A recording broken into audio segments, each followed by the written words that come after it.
do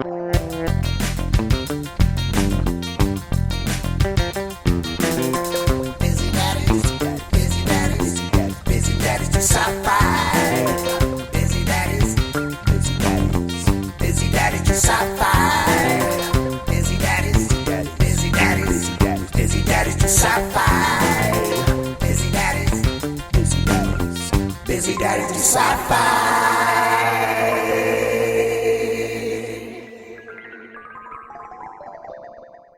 Good evening. Good afternoon. Yeah. Good evening. Do you remember the... Oh, yeah, you said you were going to go for some changes here, and radical. You said afternoon. We've never introduced that time of day. No, I haven't. No. They have no idea what time it is right now. Well, we got to stall for time because we got Bowls Ice Cream we got to finish, and these new mics are going to show everything. We are certainly eating ice cream at an inappropriate hour. Let's just put it that way. So that could mean anything. That could mean 6 a.m. What's the appropriate hour? It depends on your boundaries. It's true. What's the appropriate hour to eat ice cream? When I quit smoking, I said every time I want to smoke cigarettes, I'm going to eat ice cream. So I bought a bunch of ice cream. And at like 6:37 in the morning, dude, I was just like, okay, eat ice cream. And at 9 in the morning, so around the clock. And that carried you, huh? It worked. Yeah, it worked. I stayed quit. You stayed quit. Wow. Well done. There you go. I mean, we just provided a huge service. There's a multi-million-dollar industry revolving around quitting smoking. Kevin just gave you that for free. If you're trying to quit smoking, every time you want a cigarette, just eat ice cream. I also had a large fear of vaping, yeah, neck tattoos, don't do that. basketball jerseys, and shorts that say, hey, hire me. Don't do that. Don't do the vaping. What? Oh, yeah, no, don't do the vaping. You know what I just found out? I don't know why I just found this out. I just found out that there are people who vape with no nicotine. Like they just... That's a humidifier. They just suck it in, and some people just enjoy the act of not getting the drug nicotine, but I'm gonna call this right now. If you're doing that, yeah, and subjecting yourself to any of the possible dangers, not if you're not I'm vaping instead of smoking, but if you are just vaping so that you can taste mango and not get nicotine as an alternative to cigarettes, you're a fucking idiot. Done. You can buy a mango. You can buy a mango. You can get a mango-flavored ice cream and eat that. You can get a Monster. You can drink a Monster. Drink one. Mm-hmm. Or get a Monster. If you go to a parallel get world. Get a Monster. Yeah. Hey! A couple monsters there. It's too soon. Well, we're not talking about anything specific. No, just in general. Just monsters. Yeah, in parallel worlds. Happens to me all the time. Yeah. Mm-hmm. Happened to me this morning. I'm fine. Yeah. Mm-hmm. I knew who to call. No big deal, Kevin. We're not even. We're not discussing anything specific right now. We are just talking about monsters, the worlds in which they might live, the beginnings and ends in which they might dwell, who might die in those beginnings and ends. Staying totally vague. Yeah. Yeah. How you doing? Well, let's keep it that way till you can come up with a good segue. That's about as good as it's gonna get. What? No! I told you it was too soon. No. Man. No. I got one. God. I got one. Okay, spin back, double back, listener. Take the ride with us. Hey, we're here. It's on the back burner right now. Good morrow. Yeah, sure. Morrow. It's when you eat ice cream. Mm-hmm. How's the life going? What's up? It's great. Good. We're doing a house life thing. This is really not on the outline. No, not at all. I'm pretty sure house life isn't successful in podcast world. Well, busy. Let's see. My work Sci-Fi. is very busy. I've had a weird toe operation. I'm going on vacation. Things are probably going to catch on fire at work when I'm gone. Is this interesting enough yet? This is great. This is really, really good. Cool. Hey, why don't you tell us? Yeah. Why don't you tell us about your life now? Well, this morning I was reading my Bible, and my favorite book of John. Does he die at the end? No! Hey! Come on, man. I had this whole thing where I start talking about Revelations and the apocalypse, and that's the end. Oh, damn it. Okay, so yeah, John dies. I was just John, guessing. no, you just did it. You did. John dies. No, at I the was end. in That's a what vague way. We're talking about. I was just riffing with you. What are you talking about? That wasn't a riff like I did a riff. Do it again. You Do go- it again, no, forget it. man. The You know what? moment's- You can do 3. The moment's You can passed, do 3. Kevin. No. Let's back it up we're again. just, Go for 3, George. Go for 3. So we're just talking here. so this morning. Guten Tag. Good. Hey, how's it going? It's a great time for Oh, ice cream. we didn't even introduce ourselves, man. I'm Kevin. I'm George. We're Black Detectives, Disturbing Sauce Freaks.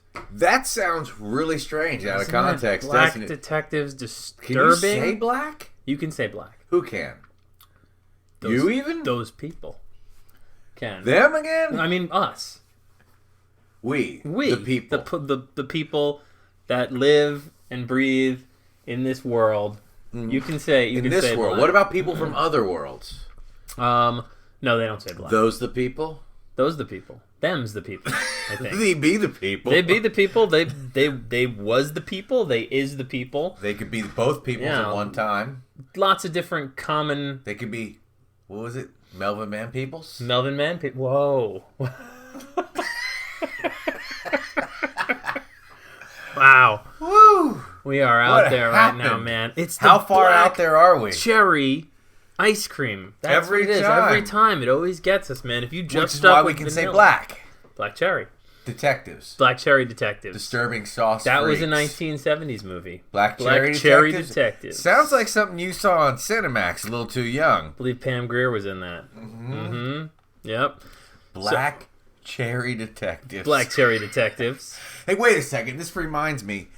We were asked Yes. by the producers to make a highbrow episode. Right.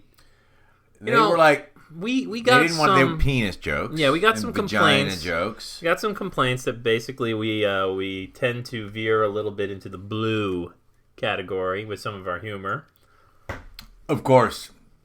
I was like, blow me, dude. What are you talking about? Yeah, I thought, We're free go to say fuck whatever yourself, we want, man. You know what? Yeah, you fucking dickhead. I don't even know what the shit you're talking about, is what I said. So after all that, we got to thinking. Mm-hmm. Is this the... I mean, can we sustain this beautiful gift of science fiction that we bring to you with all the sophomoric jokes, blue jokes as you call them? I don't know that term. Made it up. You did not. No, I didn't. No. Kevin, I'm going to propose this. Are you saying blue just because you're afraid to say black now? Yeah, I don't say. I don't see colors. You shouldn't. We definitely are not going to make black jokes. I don't see colors that way, man. All right, I see everybody. You're colorblind. I see everybody as blue, and Yeah? it's fine and it's beautiful. I'm gonna make a commitment tonight. Tonight, we are. We're gonna keep this clean. Keeping it clean. We're gonna keep it. How are we going to keep it clean? Sanitary and white. I'm not even sure I can and think this clerical way. and clinical. Sanitary and Clinical. white? I said clerical, like we're gonna be doing admin work. Clinical. We're gonna keep it very above the board, very highbrow, if you will. It sounds like a racist concentration camp, See, George. you already veered off track. That's man. not blue. I thought blue were dick jokes. No, That's just a regular joke. We got to come at this as though we are. What'd you say? You said clear, final, sterile, and what? Penicillin. Solution. Yes. Weird. Very weird. Mm-hmm. So, Kevin. Yes. Not a common name, Kevin. Sort of a. George. What are you doing here? Sort of. Sort of common. Less common than Kevin. Well, difference of opinion here. What are some of the most common names? Probably Mike. Mm-hmm. You know, John. Iberian X. John. See him coming back around to another segment. Yes. Blue jokes again, man. Iberian. Blue. How is that blue? Blue jokes. Blue meaning black. So, we're talking about Don Coscarelli's. We're gonna get canceled. John. Can't do anything. They can't do anything. Can't do anything. I mean, they could refund my money, which oh no. We're talking about Don Coscarelli's John Dies at the End. Came out in 2012, ladies and gentlemen. And It is... Kevin, you want to set up the world? Well, John doesn't die at the end. Well, does he? Spoiler. No, hold on. John dies at one end. Well, here's... What does the end mean? Does John die... The end of the movie. Or is it the end meaning the end of the world? John dies at the end. Man. Oh, so, boy. Listener, we both like this movie. Yeah, and we you know did. what that means. This is George and I suck. talk about... Yeah, George. It's it could be many things because it's a multiple dimensional movie. Yeah. So strange though. I don't know if I can set up the world. Let's see if I remember how this goes.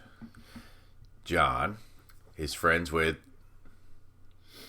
David Wong, and David Wong is meeting a reporter in a Chinese food restaurant. And he wants to tell him his quack story. Yeah. Wants to lay it out. Lay it out. He needs to do a tell-all. And he's got proof, but he's having trouble convincing this guy that what he's saying is real. Because some stuff's going down. And we get a little history about how at a kegger somewhere, his buddy John was introduced to a drug called the sauce. Which looks dark like soy sauce. Soy sauce. They and he has a bad trip. And things get bad from there. It's a couple years past, and he's telling this story. Maybe a couple years past? Yeah, definitely. And so he's sort of used to the world that he's been thrown into. But you don't get that all immediately. He could name the amount of coins in the journalist's pocket, the years they were in, and then when the guy said that's a magic trick, he was able to tell him his dream that he had the night before. And you realize that David Wong is on to some stuff that is out of this world. Yes, this soy sauce seemingly has a both the regular effects of a kind of designer drug, in that you sort of it feels good, you trip, but it has side effects. Those side effects, seemingly, you are able to see into other worlds. You are able to see time and space for what it truly is. And that's kind of where we meet up with John and David, who are years into this and have sort of made a little bit of a reputation for themselves as hunters of monsters, ghosts, things that are that they are now keenly aware of as being part of this world, being exposed to this drug, and just being exposed to the reality that really exists. Like Kevin said, this movie was great. It was a whole lot of fun. I don't want to just sum it all up really quickly, but I enjoyed the hell out of it.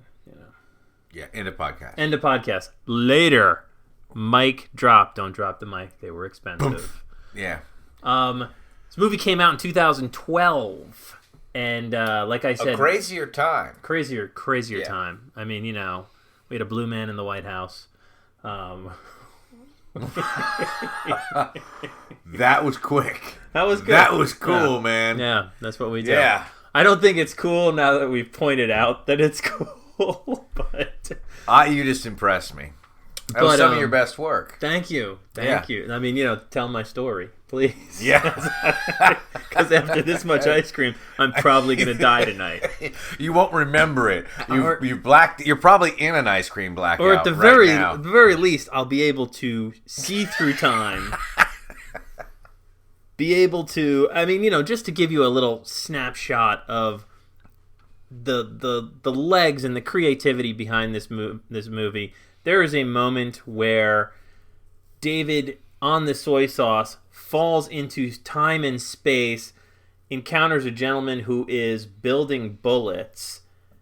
He distracts him so that one of those bullets is imperfectly made. That bullet later ends up in the gun of a detective who is shooting David, and because of that, it backfires and is not a kill shot. And actually, so that's just 45 seconds out of this movie.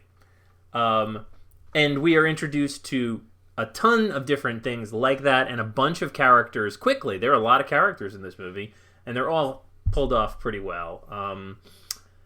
Like I said, came out in 2012. Don Coscarelli, he's probably best known for the Phantasm movies with Angus Scrimm, who shows up in this movie really quickly. Did you catch that? No. He is Angus Scrimm? Angus Scrimm is the tall guy sounds... from... What's that? Go ahead. Try and keep this one clean. I can't! Because you know, there's only a couple options. I think just by saying Scrimm, we've already blown the whole keeping this highbrow. So, old Scrimmy... Angus Scrimm. Angus Scrimm. Scrim bag. Have you ever seen Phantasm? Yeah. He's the tall guy. Yeah. And he's he plays the priest. He's phantasmic in that movie. He is phantasmic too. 3 and 4 actually. They made 4 of those. He's the priest who he calls, and when he starts first tripping out on the soy sauce. That's right. So, because it's Don Coscarelli, because it came out in 2012, and not a lot of people saw it, this falls into, I guess, what we would call... It's a cult movie, right? Well, it was so cult feeling that George, who knows these things, I asked him, is this a cult movie? I said indubitably, Kevin. Indubitably. Oh. Yeah, this... Indeed, Jeeves. Wooster. Oh, okay. Wooster. Yeah. Fantastic. Phantasmic. I'm gone. It's all right, man. So ripped. Just right keep now. Just keep chasing that tail. You'll get back to it. Keep chasing that dragon, man. All right.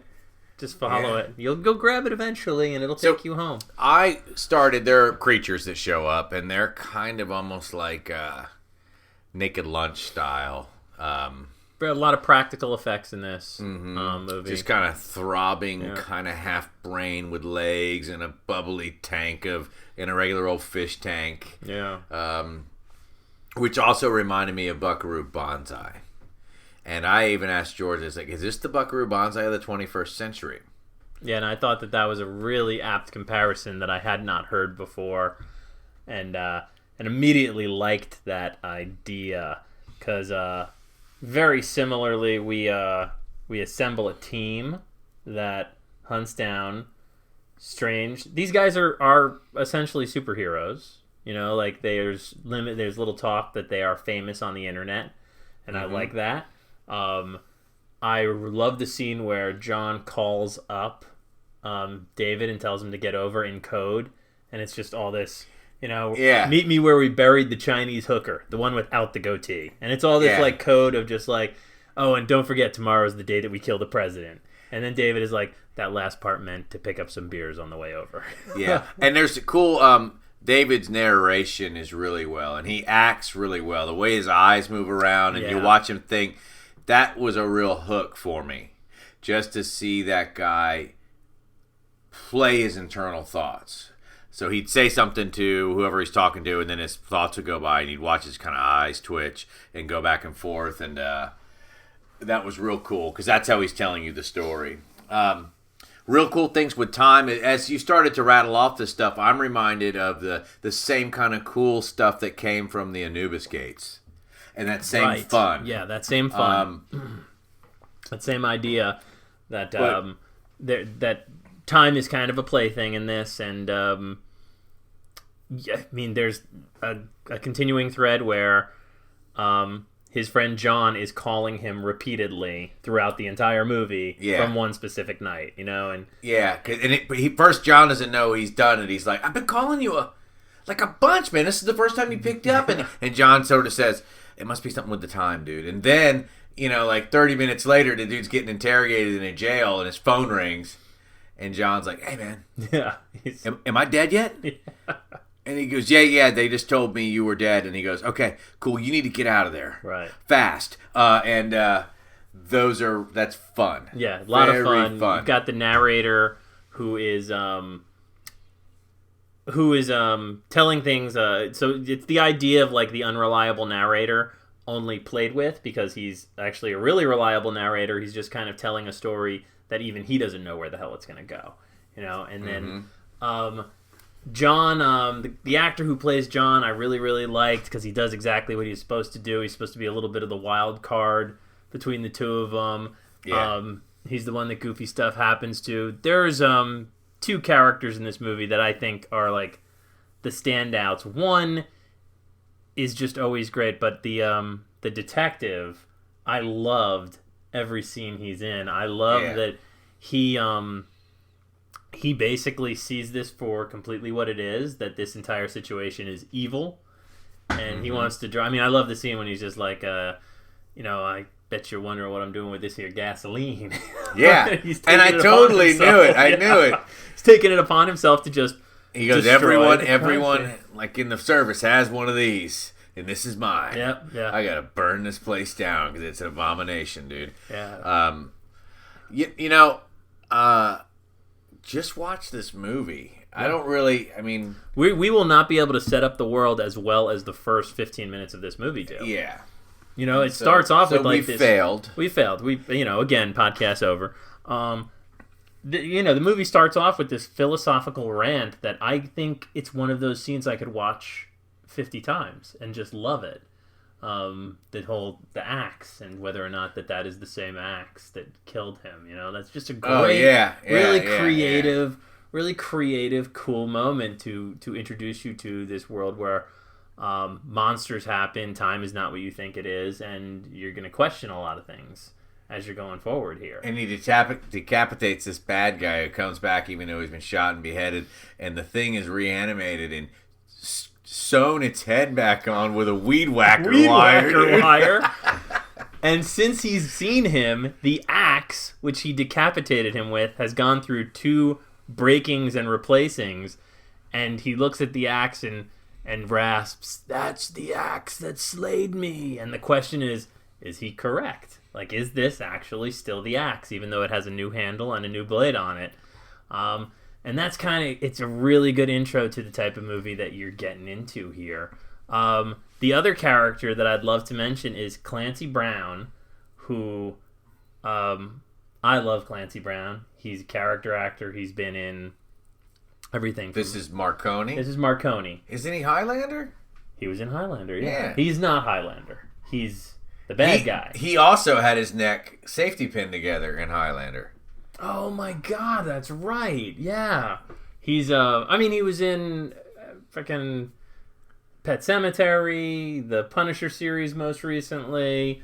Huge voiceover actor. He's just everything he pops up in. He's freaking great. But he plays like a self-help spiritual healer guru. Like, if you were to take this world where these things actually happen, he's sort of the Tony Robbins. He's the Tony Robbins of it. So there's probably a ton of people who write him off as complete bullshit, but he's full on and real and fighting monsters.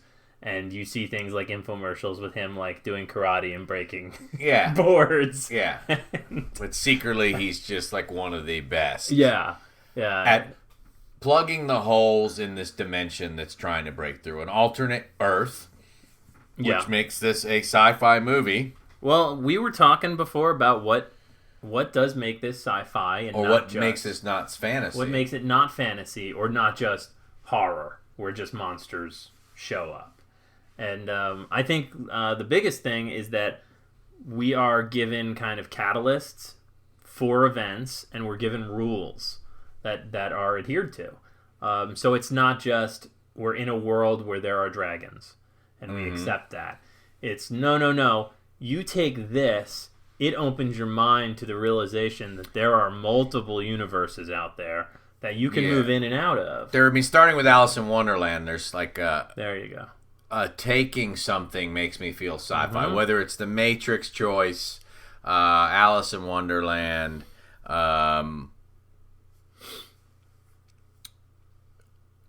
are many. Of course, there are many. Put on the glasses; they live. Like it's everything. And even to the point, so the sauce will wear off, and so you gotta stay sauced up in order to effectively hunt. Yeah. So you essentially become a drug addict. To do this, to facilitate this type of lifestyle, And it was even like I found myself. I've watched this a couple times, and I watched it again last night. And during this viewing, when they show him in the beginning, and he's on the sauce, he is acting kind of like a drug addict would act. You know, he's a little twitchy. He's looking around and everything. And for some reason, that bothered me this time because I was like, but I know he's the hero. You know, like I know he's a hero, so seeing him act in that manner was still kind of bothersome. So it was a cool conundrum. I felt they needed to make him kind of look sweaty and shifty. Yeah, but it was a cool conundrum that, like, in order to be this badass, this like guy who's hunting down monsters, you also got to be a junkie. You know, so cool stuff. Well, and that's an anti-hero, right? Exactly. They're certainly flawed. Like, you know, in the Sprawl trilogy, William Gibson, there's stuff that's injected into the lead character so that he cannot hack any longer. And just when we mix tech with blood, and in this, I guess it's an alien. I don't even know if they name what the sauce is, but some foreign substance. I don't think it's. I don't know if we. I thought it was like harvested from weird critters in that dude's room, but I don't know. But it's a living liquid. Yeah, it like has kind of almost legs or fur at some point. Yeah, like, to the point where it'll forcibly like it ingest your itself body. into you know, and certainly has malevolent. I mean, tendencies. even Spice in Dune. Right. Yeah. There we go. You know, pretty classic stuff. Definitely. I mean, like I said, it's a cool cult film. It's got that Evil Dead thing, which is just a joy. It was very fun. It reminded me of... We loved it. Yeah, I mean, it reminded me of movies that, like Streets of Fire and Buckaroo Banzai, of course, that, like, present some new ideas, or not even new ideas, but just new plays on old ideas, and have a really, really good time with it. I've always been really attracted to the things that present the sci-fi elements that I love in a comedic fashion. This does it without being hokey, or, you know, it's still pretty cool. You know, despite being funny. It's way cool. It's way cool. It's really, really cool. Yeah. Don Coscarelli, like, when he does horror, like Phantasm, he does horror really well. Bubba Hotep. Did you see Bubba Hotep? I did. Another fantastic, like, you know, play on... Bubba Hotep is part of the Evil Dead thing? Or is it's just got Evil Dead? No, it's just got Bruce Campbell in it. It's not, okay. Yeah. It's not some pre-related story. Hey, why was, this is a complete random thing, what was the fanboy theory about the movie Life being just a Venom setup? Can you remind me of that again? It was that, Because there's a Venom movie coming out. There's a Venom movie coming out. My boy's into Venom. Todd McFarlane storyline right now. It was that this is the the similarities between the entity in Life and the symbiote in Venom they're not that similar, but the idea was that, like, okay, well, this thing, you know, takes over a human host, and then at the end we find that it's on Earth. So they were thinking it was just a setup. So it was sort of like almost like a diss on that movie. Like, it might as well be a... No, there were just people who were There were people who literally thought it was a setup? Yeah. Even though it wasn't branded Marvel or anything? Like, why the hell were they... That's just fanboy, like grasping at straws, pretty much. Yep, that's why they call him fanboy. Yeah. Grasping at straws. Yeah. Well, hold on. Straws all we can say they grasp in this episode. Grasping all alone in their room, grasping at their straw, for their straw, daydreaming over memorized pictures of Princess Leia. Yeah, certainly in a full gown. Certainly not doing anything inappropriate. Just grasping at straws. Maybe just again, Bobby, grasping at your straw. God damn it! Oh, maybe just listfully looking at a photo while a single teardrop falls down their face onto their balls. Is it that George? That they have collected from the neighborhood George, in order to distribute back to the children. We're never getting out of this rut. I wasn't talking we're about... never going to... Kevin, George, Kevin. I think the listener Do you think knows. I was talking about testicles? No, I thought you were talking about my Angus Grim. Who's Angus Grim? It's the part between your balls and your asshole. No. There it goes, folks. There goes any hope of that Terry Gross interview right out the fucking window. Gross. I'll Terry Gross you, man. Terry Gross Scrim. If they got Your married. Angus Grim. If they got married, it'd be Terry Gross Scrim. Terry Scrim Gross. Oh, man. Angus It's Gross. impossible. This is our niche. This is what we do. Why would we want to be different than what we are? You know, like, we accept that we're for a flawed larger humans. audience. That's what the producer was saying. A larger audience. Larger and audience. that podcast consultant, that look, guy was hold weird, on. man. I don't know. Where did you even find that guy? He has a van. He does, no, don't give me the van thing. You said it was like a random email that was in your spam box and you thought it had legs, and we went... There was a van parked near us. There's a van parked house. Why would he? Remember, I go. Why are we pulling up in a fucking house? How come this dude doesn't have an office? You're confused. I was in the alley eating spam. All right, and this van pulled up and said, "Get on in. I know you have a podcast." He knew a lot about me. Actually, it was kind of weird, but look, wider audience. A wider audience? What? A bluer audience. Don't get. Don't blow this. We are a podcast about science fiction. Yes. By and for which doesn't see people color. Which doesn't see color. No, mostly maybe explores color. I guess black because of space. But other than that, you know. Oh, and the stars are yellow, right? So. and Mars is red. Mars is red. Red skinned. Oh boy, that one took us over. Have we lost the vets yet? No, we still got the vets. We still got the vets. We have not offended the vets yet.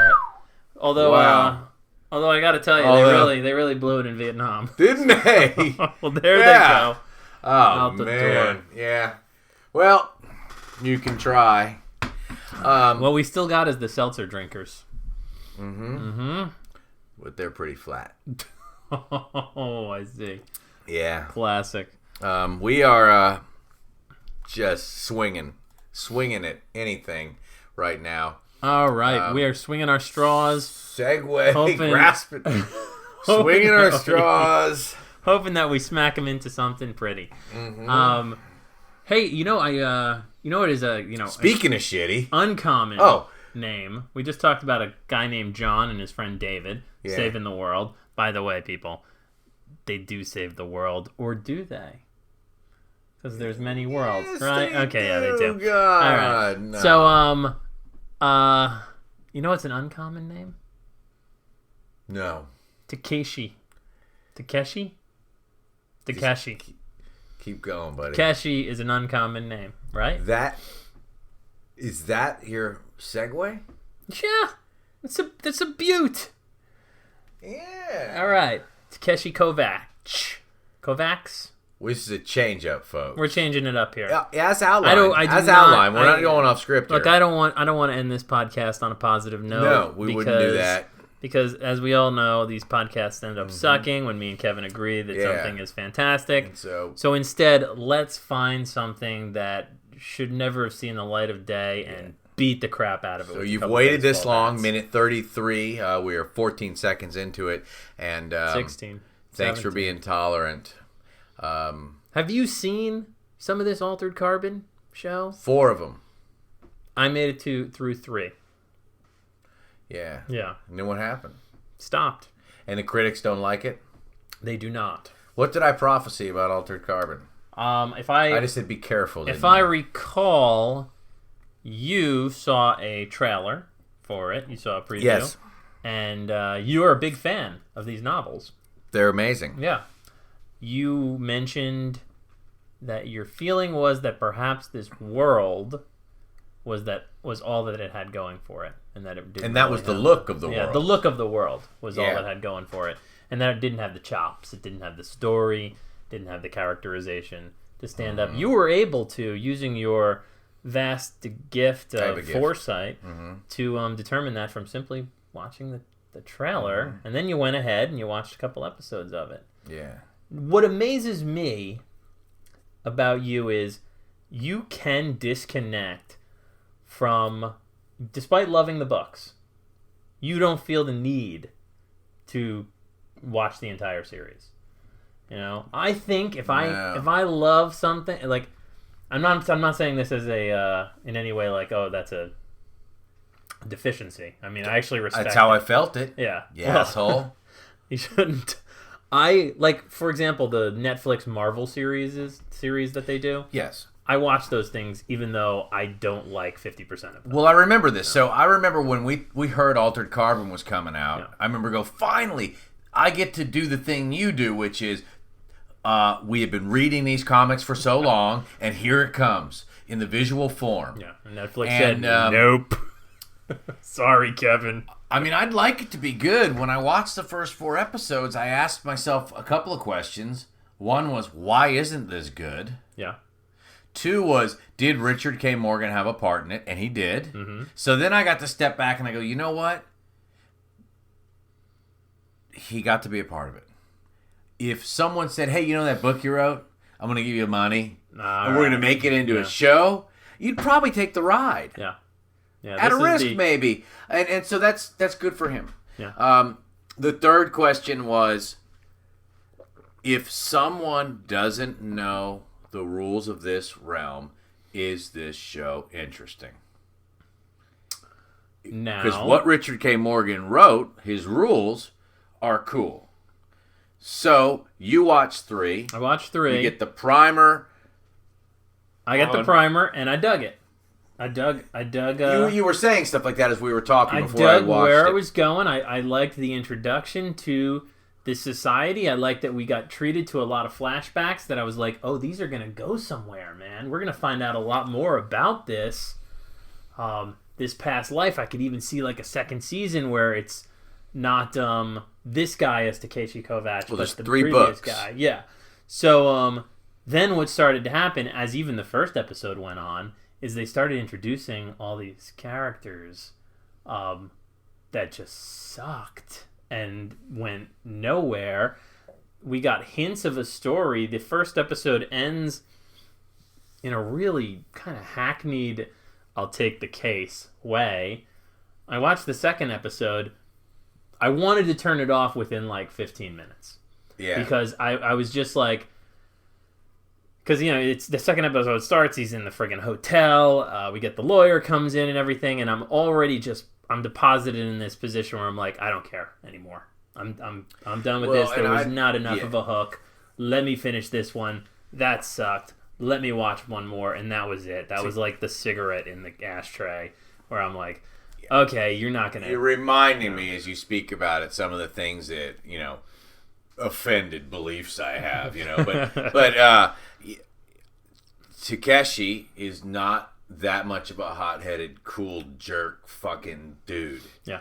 In the books I read, he might have even said the same lines, but they are so much more nuanced. Yeah, and it just came out and stood up on a screen, and I was like, remember what I said? Is it going to be like the Transporter? It's going to be like Transporter, and, where he's just like a dude slow who's got motion, the lines pulling guns, and I've always been fascinated by the experience of reading versus the movie dose. And my first hunches on that idea was I don't really watch the ultra violent or the gory or the traumatic or the horrible misfortunate kind of movies. If I read it over a span of a month, I can digest it and deal with it. And that's my first clue on like what's going on the reading level versus the bullet to the brain of an hour and a half media explosion. But the sympathetic partner of the cop, the poor played partner,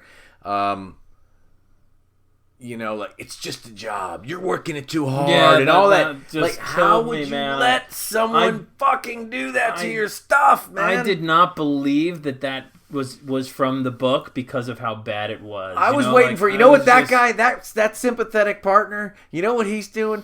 Secretly spying on her and grasping her straw. Yeah. just tugging his forescrim. The scene where they're in the first episode where they're boxing, I was sort of like, is this Kevin digs this? Well, see, so that is so telling. Yeah. If you're wondering about my character because of how that show played out, that's bad. The books are way cool. I bet. What's interesting to me is that you say Richard K. Morgan. I didn't know that Richard K. Morgan was involved in this adaptation. I had to look it up because they were that poorly done.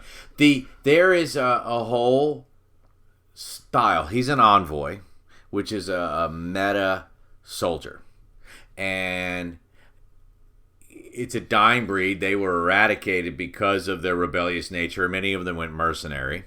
Because when you're that skilled, normal society doesn't want you anymore.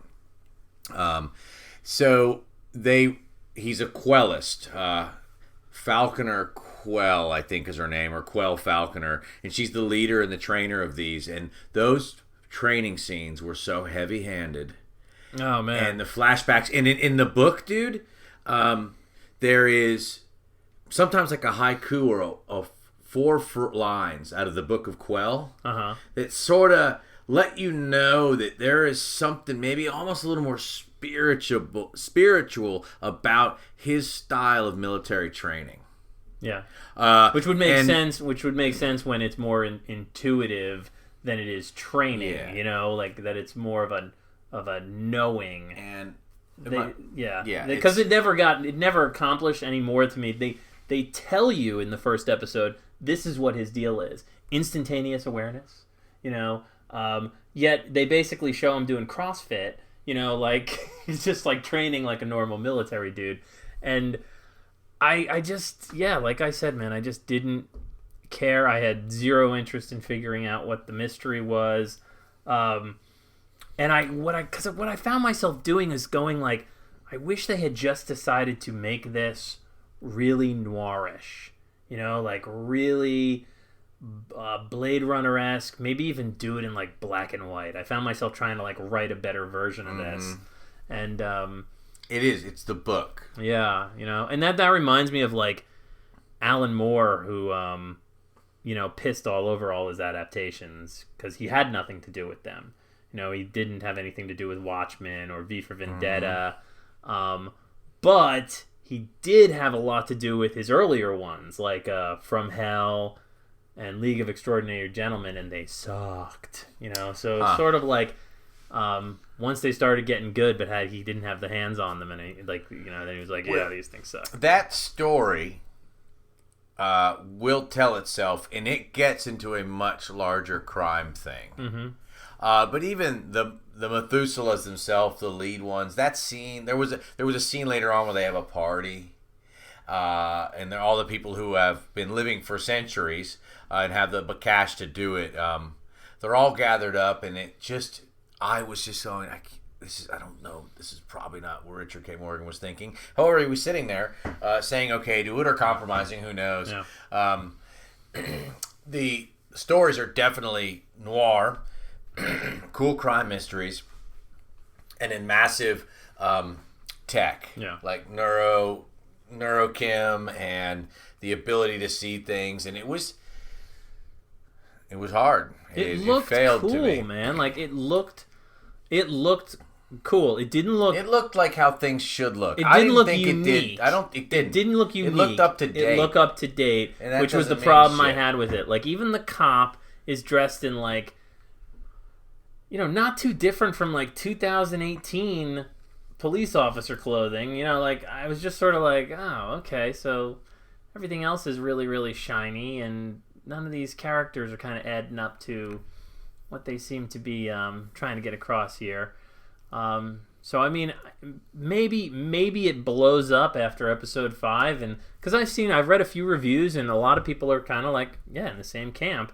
For a little while, Netflix was thinking about just pulling it because it was doing so bad, and then every now and then there's like a review that's sort of like, everyone's crazy, this is amazing science fiction, you know. And it is amazing science fiction served. on a cafeteria fucking lunch tray. See, and that's something. So I ran into someone who watched the show, liked it enough that she started reading the books. See, and that's the hope, right? Or that's just a success. Whose hope? Whose hope? I mean, just in general, I think Richard K. Morgan, his hope would be like this would introduce a bunch of new readers to my work, and that idea that like we remake the movie and hopefully people will go revisit the original.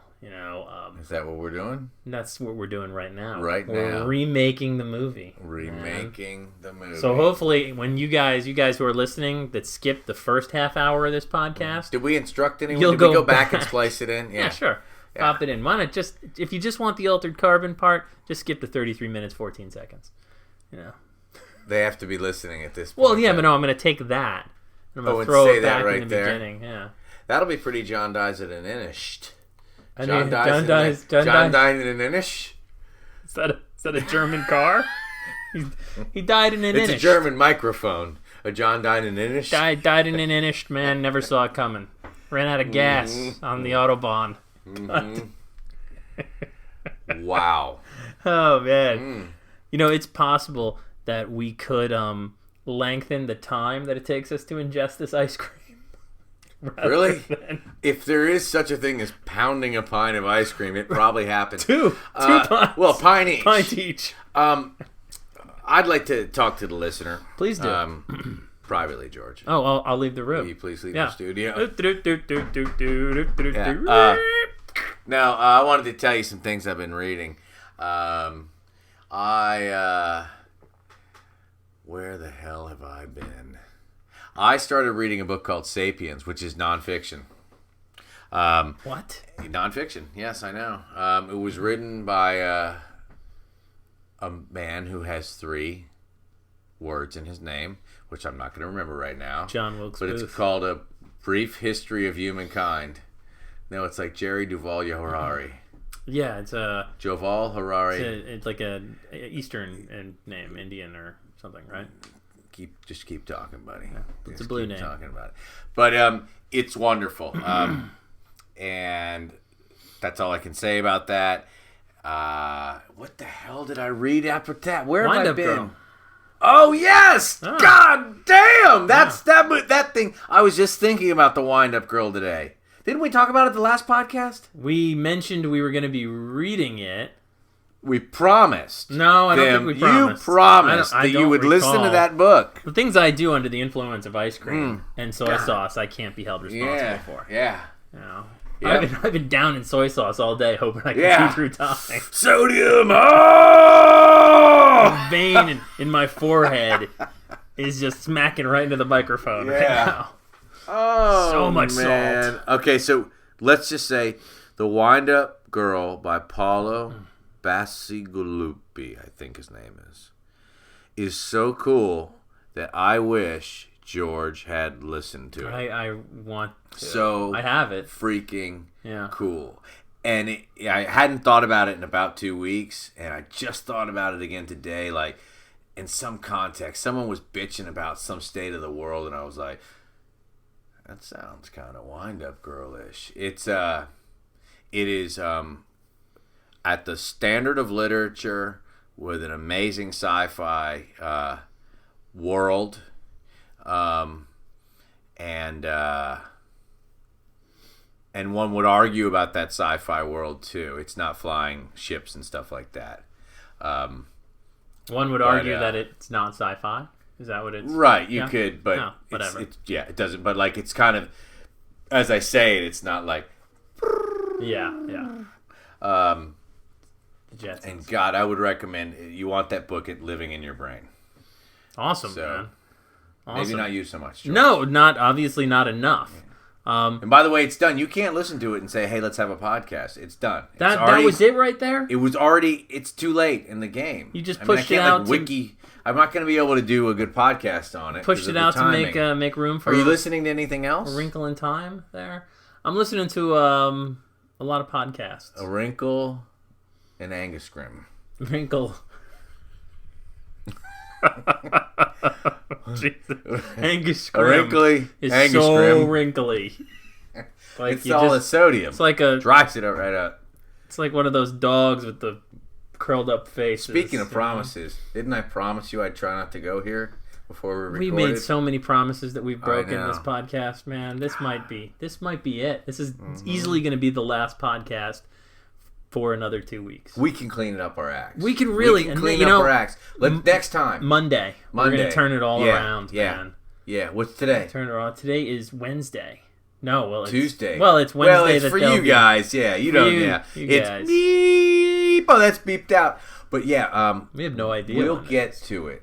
Yeah, I can stop anytime I want. I can stop. Yeah, anytime I want. Let's go downstairs, finish off that bottle of soy sauce, and plan how to stop drinking soy sauce and ice cream, and sit on the lawn, see if we can figure out what day we're gonna die, because it might be tonight. on your lawn, yes. Yeah, if that pit bull doesn't take my Achilles tendon out some night, I'm going to be real happy. Which one? Which pit bull? Dave. Dave. The white one with the half smile, but yeah. Yeah. He's a sweetheart. He is, in the end. Hey, look, if you disagree with us, you agree with us, you just want to say hi, you want to send us some artwork, or if you want to just give us approval. We love approval. We need it, yeah. We love validation. Your approval. Email us at busydadsdosci-fi@gmail.com. If you would like some further reminders of how witty, funny, and intelligent we are, you can follow us on Instagram. And sexy. We are sexy.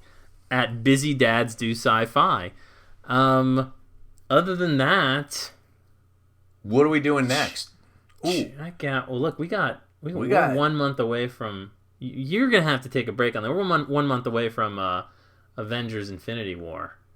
All right, and we got RP1 coming up. We got RP1. We got Annihilation. RP1. That is not a herpes medication, by the way. We're going to go see Ready Player One, even though we did not like that book at all. I think the movie might actually be cool. I'm pretty sure the movie's going to be better than the book. That's not hard to do. But like, the movie in a way, the movie could be like a whole separate entity. Like, you forget there was the book. Could be Steven Spielberg smoking a cigar for an hour and a half. It would be better than the book. My stogie with Spielberg. Yeah. Oh, hey. Hey, yeah. Hey, let's get that into these boardrooms we talk about. Dinner with Andre reference there, people. Yeah. And that's the highbrow. We did it. Or is that cult? No, we did it. No, wait. It's cult. My Dinner is Andre's cult. It's cult and highbrow, I think. We did it. Cult brow? Cult brow.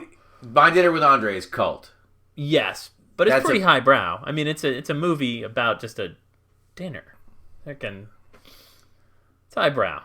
That's conceptual. Yeah, conceptual is highbrow. It is. It's art. We are super highbrow. Mm-hmm. You know what also is conceptual art? Go ahead. Come on, man. Come on. Does it have anything There's a guy named Angus? Vito Acconce. He was one of the early conceptual artists in New York City, and he built like a little deck and laid under it and like beat off. Well, in the gallery, there was another one where he got at the bottom of the basement of a gallery and hung in there with like an axe and a bat. But you might get brutalized by him. See, and this is the gift of this podcast. We have managed to meld the world. And fun fact, he became a environmental designer, and he had his design firm, and there is a Vito Acconce bench outside of the Macy's on Lake in Pasadena. Really? Yeah. Huh. He also made a design for the World Trade Center and bid it, and it already had holes in it, so that you would not be able to fly planes through it again. And he had waterfalls going like 80 floors down. It was like a garden. Wait. You're shitting me. That's true. No, you can Google that guy. He pre-designed. Look at Acconce Studios. That guy was on soy sauce, man. He's cool. Yeah. And I guess in the 60s you could beat off under a deck while people viewed your art. And now if you would like to, and you're in the Pasadena area. Grasping your straw. Yeah. You can sit on that bench and pay tribute. And just check to make sure no one's under it first. Because he might be. Or someone might be. I love that idea that there are some artists who can see things differently. Who do things that are brand new and then they become new paradigms So they're already kind of plugged into a different world. Like,